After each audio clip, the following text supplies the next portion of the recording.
మా జమ్మికుంట లోకల్ వార్తలకు స్వాగతం. తాజా వార్తల కోసం ఈ ఛానల్లో సబ్స్క్రైబ్ చేసుకోండి మరియు బెల్ ఐకాన్ నొక్కండి. సెక్షన్ 102 సబ్సెక్షన్ 1 బిఎన్ఎస్ కోర్సులో మనందరికీ తెలుసు 27వ తారీఖు రోజు రాత్రి మిడ్నైట్ మాకు సమాచారం ఉంది. ఒక వ్యక్తి అక్కడ చనిపోయి పడింది. ఇమ్మటే పోలీసు అంతా కూడా వెళ్ళడం జరిగింది.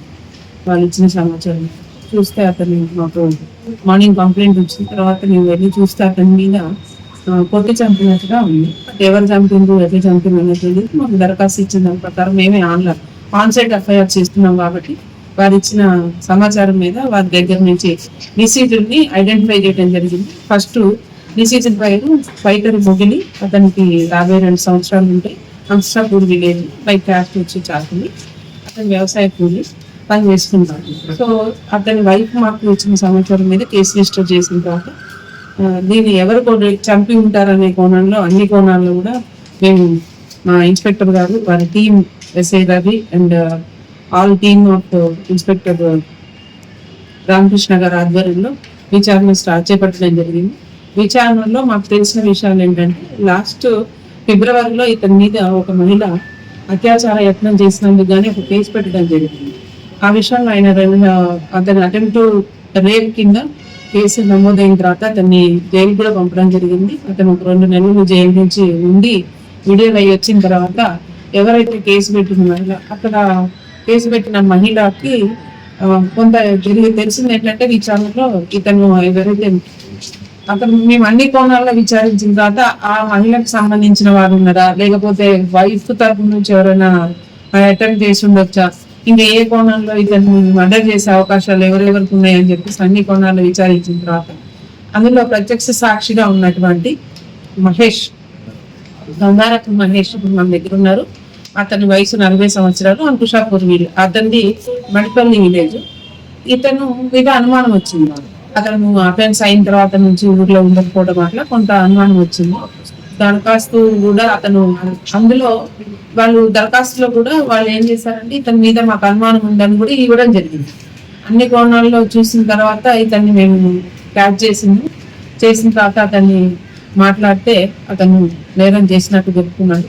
రీజన్ ఏంటంటే ఇతనికి ఒక సన్నిహితంగా ఒక మహిళతోటి రిలేషన్ ఉండటం వలన ఇతని వలన ఎవరైతే డిసీజుడు ఉన్నారో మనకి ఫైటర్ మొగిలి వలన 2 గ్రామాలలో అతని యొక్క ఇల్లీగల్ ఇంటిమసీ అనేది బయట ప్రచారం అయింది. దాని వలన 2 కుటుంబాలు కూడా విచ్ఛిన్నమైనవి. ఇతని వైఫ్ పిల్లలు కూడా ఇంట్లో నుంచి వెళ్ళిపోవడం జరిగింది. ఎవరికైతే సన్నిహితి ఉన్న మహిళతో కూడా మహిళ వాళ్ళ భర్తతో కూడా ఆమెకి ఇబ్బందులు ఏర్పడి ఆమె కూడా ఇతను కొంచెం దూరం అయిన పరిస్థితి ఉంది. అటు ఆమె కుటుంబం ఇటు ఇతని కుటుంబం కూడా 2 విచ్ఛిన్నమై నష్టం జరిగింది. కాబట్టి వీడు ఇట్లనే ఉంటే ఇంకెప్పటికైనా కానీ ఇబ్బంది అవుతుంది. పైగా ఇతను ఎప్పుడు చూసినా కానీ నువ్వు నన్ను ఏం చేసినవరా మహా అంటే జైలుకి పోయినా అన్నట్టుగా గల్ల ఎగరేసి కొంచెం ఇతన్ని హ్యూమిలేట్ చేస్తే ఇతనికి రావడం లేదు, నేను ఎట్లయినా చంపాలని. ఎట్లా చంపాలి అనే దాని మీద అతనికి ఒక ఆలోచన వచ్చిందంట. యూట్యూబ్లో అతని యొక్క ఫోన్లోని యూట్యూబ్లో మనిషిని ఎట్లా చంపాలి, చంపిన తర్వాత సాక్ష్యాలు దొరకకుండా పోలీస్కి మేము దొరకకుండా ఎట్లా బయటకు రావచ్చు అనే విషయాలని అతను యూట్యూబ్లో సెర్చ్ చేసి అతని పథకం ప్రకారంగా ఆయన పక్క విలేజ్ కాబట్టి జస్ట్ 2 to 3 kilometers రేడియస్ ఉంటుంది మడిపల్లి నుంచి అంకుషాపూర్కి. ఆయన అతని కోసం చూస్తున్నాడు. చూసిన వెంటనే అతనికి ఏం జరిగింది, పీరియడ్ పండుగ రోజు అతని హ్యాబిట్ పీరియడ్ పండుగలో ఖచ్చితంగా ఆయన పార్టిసిపేట్ చేస్తాడు ఎవ్రీ ఇయర్.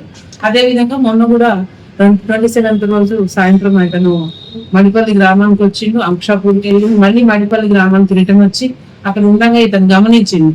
ఆయన గమనించి ఒక ప్లాన్ చేసుకొని ఇతను ఎట్లా వెళ్ళాలంటే అంకుషాపూర్కి వెళ్ళాలంటే వీళ్ళ యొక్క పొలం దాటినాకనే వెళ్ళాలి. సో ప్లాన్ ప్రకారం ఒక ఆల్కహాల్ కొనుక్కొని వాళ్ళ పొలం దగ్గర మనకి కల్వర్ట్ ఉంటుంది. ఆ కల్వర్ట్ మీద కూర్చొని అతను వచ్చే సమయం కోసం వెయిట్ చేస్తూ అతను వచ్చిన సమయంలో దాదాపు రాత్రి 11:45 ఆ సమయంలో ఒంటరిగా వస్తున్న సైకిల్ మీద వస్తున్న మొగులిని గుర్తించి ఆయన అనుకున్న ప్రకారంగానే పొద్దున్నే ప్లాన్ చేసుకొని సాయంత్రం వెళ్ళిపోయినప్పుడు ఇది ఇనుప రాడ్ తీసుకొని వెళ్తాడు.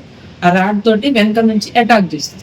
అటాక్ చేయని ఫస్ట్ అతను పడిపోగానే మొహం మీద తల మీద మళ్ళీ ఇష్టం వచ్చినట్టు కొట్టడం జరిగిన తర్వాత ఆయనకి ఆ స్మెల్ చేస్తారండి. చనిపోయినారా లేదా అని నిర్ధారణ చేసుకునేటప్పుడు స్మెల్ చేస్తారు. చేసి అతను చనిపోయిన నిర్ధారణ చేసుకున్నాక అతనికి చూసుకున్న ప్రకారం ఎట్లా ఎస్కేప్ చేయాలి అని అంటే, ఎవరైతే సాన్నిహిత్యం ఉన్న అతను తరఫున కానీ లేకపోతే భార్య తరఫున వాళ్ళు కానీ వాళ్ళ మీద పోవాలి కేసు అని అంటే అంకుషాపూర్ నుంచి అక్యూజ్ వచ్చిపోయినట్టుగా రేపు పోలీస్ డాగ్ వస్తే కూడా అటువైపు వెళ్ళినట్టు ఉండాలని చెప్పి ప్లాన్ ప్రకారం అంకుషాపూర్ వైపు వెళ్ళి మళ్ళీ తర్వాత రిటర్న్ వస్తూ ఆయన మారణాయుధాన్ని అతని యొక్క పొలం దగ్గర పడేసి వాళ్ళ ఇంటికి వచ్చి స్నానం చేసి బట్టలు అక్కడ పడేసి అతను ఊర్లో నుంచి పారిపోవడం జరిగింది. పోలీసులు పెద్దగా లేదు, అందుకే అవసరాల నిమిత్తం ఈ రోజు ఊరికి వచ్చినట్టు జరగగానే మేము మాకున్న ముందస్తు సమాచారం ప్రకారం ఈ రోజు 10:30 గంటలకు అతన్ని మా సిఐ గారు స్వాధీనపరుచుకున్న తర్వాత ఆయన కన్ఫెషన్ చేయడానికి ఈ విషయాలన్నీ చెప్పడానికి సిద్ధంగా ఉంటే పంచాయత్ సమక్షంలో అతని పంచనామా రాసి అతను కన్ఫెస్ చేసిన తర్వాత అతని నుంచి మారణానికి అతన్ని మర్డర్ చేయడానికి ఉపయోగించిన మారణ ఆయుధాన్ని మరియు అతనికి గైడ్ చేసినటువంటి ఏదైతే సెర్చ్ చేసిందో అతని సెల్ ఫోన్ మరియు అతని యొక్క 2-వీలర్ ని కూడా ఈ రోజు సీజ్ చేయడం జరిగింది. అట్లనే మర్డర్ చేసినప్పుడు అతను యూజ్ చేసిన బట్టలను కూడా మేము స్వాధీనపరచుకోవడం జరిగింది. అట్లాగే ఇతని మీద ఇట్లాంటి వాళ్ళందరూ ఇట్లాంటి తప్పులు చేసినందుకు, మర్డర్ చేసినందుకు, ఒక చిన్న కారణంతో మర్డర్ చేసినందుకు అతని మీద రోజు వాస అవసరం ఉంది కాబట్టి అతని మీద రౌడీ షీట్ కూడా ఓపెన్ చేస్తాం. Thank you.